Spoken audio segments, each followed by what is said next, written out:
Olá, meus amigos, bem-vindo ao estudo da lição. Chegamos à última lição desse trimestre, a lição de número 13.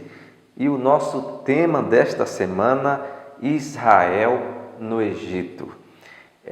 Israel ou Jacó, né? Jacó, ele passou a se chamar Israel. Então, ali estava se cumprindo mais um dos planos de Deus para o seu povo.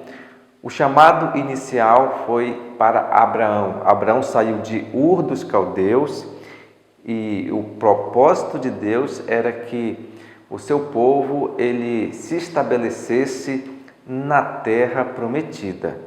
E Abraão, ao sair de Ur dos Caldeus, ele já estava estabelecido na terra prometida.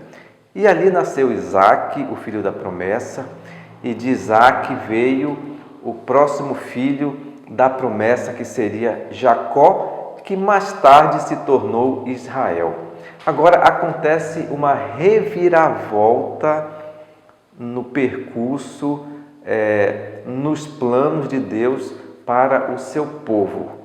Por que uma vez que Jacó, uma vez que Isaque já estavam na terra prometida, por que Jacó agora ele tem que ir para o Egito? Por que Deus permitiu que José fosse para o Egito, se tornasse governador, se tornasse um homem poderoso no Egito e depois levasse a sua família para o Egito? Uma vez que Jacó e a sua descendência e os seus filhos já estavam estabelecidos na terra prometida. E Deus agora tira o seu povo da terra prometida, leva para o Egito, e lá eles passam um período de 450 anos como escravo numa terra estrangeira. E depois eles saem com mão forte e poderosa, o episódio lá das 10 pragas do Egito, atravessam o Mar Vermelho, vão para o deserto, passam 40 anos no deserto e depois retornam para a terra prometida novamente, aquela terra que um dia estava habitando Abraão. E a pergunta que se faz não era mais fácil Deus ele deixar que Abraão, Isaque, Jacó, eles povoassem a terra prometida sem precisar dar aquela volta para o Egito, sem precisar do sofrimento, sem precisar do Mar Vermelho, sem precisar do deserto, sem precisar das 10 pragas?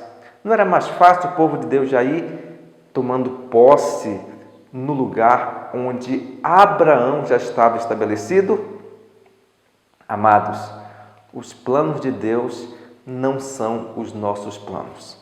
Vamos falar isso mais à frente, mas primeiro eu quero tocar aqui no assunto muito interessante da lição, que foi a chegada de Jacó ou de Israel lá no Egito.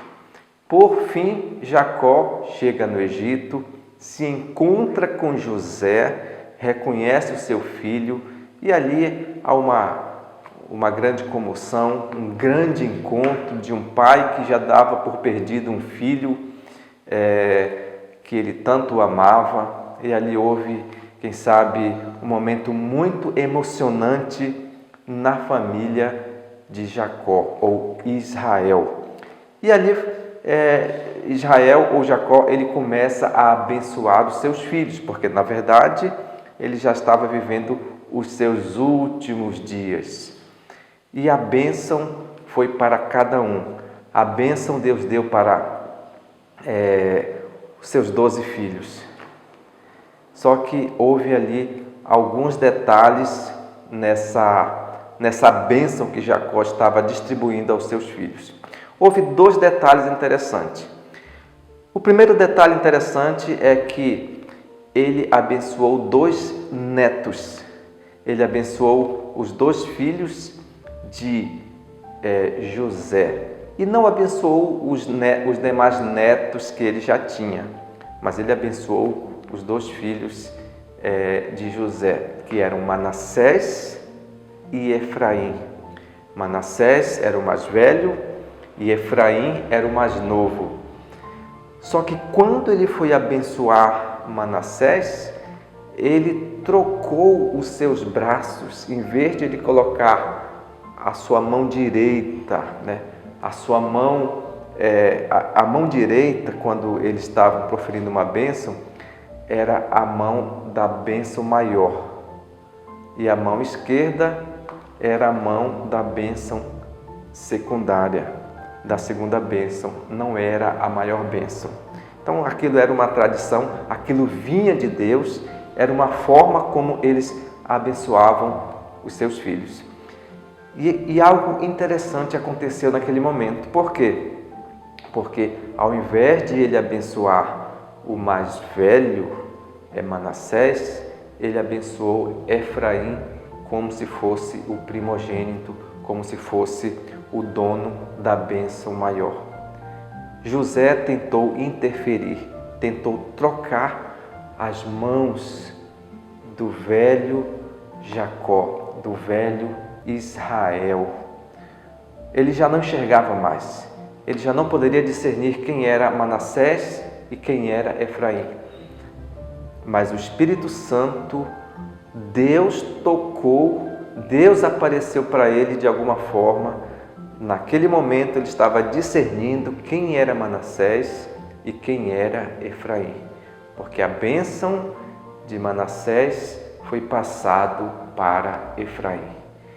E ali ele abençoou Efraim como se fosse o primogênito, o mais novo, e Manassés, que deveria receber a bênção, não ficou com a primogenitura, porque Deus decidiu que fosse assim e ele obedeceu à ordem de Deus. E eu tenho certeza, meus amados, que naquele momento Jacó estava verdadeiramente convertido a Deus. Eu tenho certeza que naquele momento Jacó, ele voltou ao passado. Tenho certeza que naquele momento Jacó, ele voltou à sua juventude.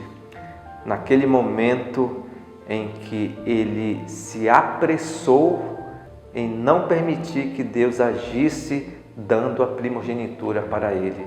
Porque apesar de ele não ser o mais velho, apesar de ele ser o filho mais novo, apesar de a bênção inicial ser de Esaú, mas Deus já tinha decidido que a bênção no passado era dele. E ele não confiou que Deus agiria em algum momento da mesma forma como o Espírito Santo falou para ele abençoar Efraim ao invés de Manassés. No passado, Deus de alguma forma iria dar a bênção para ele de forma que ele não precisaria fugir do seu irmão, ele não precisaria enganar o seu irmão, ele precisaria apenas confiar em Deus, que Deus ele agiria no momento certo para que ele recebesse a bênção de forma limpa, de maneira que ele não precisaria ser um enganador. Mas Deus tinha um plano para ele. E a mesma coisa acontece conosco. Toda vez que nós não confiamos nos planos de Deus, toda vez que nós nos apressamos, toda vez que nós sofremos de ansiedade para antecipar, para tomar decisões precipitadas em nossa vida, nós muitas vezes estragamos o plano de Deus em nossa vida para o momento certo que Ele tem para nós. E naquele momento, Jacó abençoou a Efraim e não a Manassés. No passado, no momento certo também, Deus iria abençoar Jacó e não Esaú, de forma que ele não precisaria ser um enganador, enganar o seu irmão, porque Deus estava tomando conta desse assunto. O assunto espiritual é Deus quem toma conta. E nós, meus amados, precisamos confiar em Deus. Então esse foi um episódio muito interessante, muito importante, que aconteceu ali nos últimos dias, na velhice de Jacó, que já não era mais Jacó, mas sim Israel. Um outro episódio interessante que aconteceu ali no Egito foi que Jacó, ao proferir as bênçãos para os seus filhos, a bênção maior, a bênção da primogenitura, não foi para Rubens, não foi para Rubens, que era o mais velho, e nem foi para Simeão, o segundo mais velho, e nem foi para Levi, o terceiro mais velho, mas a bênção da primogenitura foi para o quarto irmão, chamado de Judá. Judá ganhou a primogenitura. Mas o que tinha Judá de tão interessante, de tão importante, que ele ganhou a bênção da primogenitura? Meus amados, Judá, quem sabe, tenha sido o pior dos irmãos. Judá, quem sabe, tenha sido aquele que mais tenha se afastado de Deus na época da sua juventude. Porque enquanto José estava preso no Egito, sofrendo por ser fiel a Deus, Judá se afastou dos seus irmãos, saiu da casa dos seus pais e foi morar com os cananitas. Foi cair nas prostituições. Judá caiu na idolatria do povo da sua época. Judá teve um caso com Tamar, sua nora. Judá teve filhos que não eram para nascer da forma como ele procedeu. Mas em algum momento da sua vida, Judá, ele se arrependeu de forma profunda. Ele se arrependeu mais do que os outros seus irmãos. Ele se voltou para Deus. E para aquele que se volta para Deus, não há limite para Deus abençoar aqueles que se arrependem de forma sincera. E foi desta forma que a bênção da primogenitura lá no Egito foi dado para Judá. Lá no verso da bênção que foi dado para Judá, Jacó profere Judá como um leãozinho, e mais tarde Judá passou a ser o leão da tribo de Judá. Uma outra bênção que Jacó proferiu para Judá foi que o cetro não se arredaria da mão dele até que viesse Siló. E Siló é um outro nome dado para Jesus. Ou seja, o cetro é uma varinha da qual apenas o rei tinha direito de tê-lo na época do Antigo Testamento. E de Judá vieram reis, vieram nações. E por incrível que pareça, meus amados, a tribo de Israel ela foi desaparecendo e a tribo de Judá foi a única que perdurou até próximo do nascimento de Jesus. Tudo conforme a profecia de Jacó tinha proferido lá no Egito para Judá, da qual o cetro, ou seja, o reinado, o poder, não se arredaria da mão dos descendentes de Judá até que chegasse Siló, ou seja, até que chegasse Jesus. E desta forma aconteceu.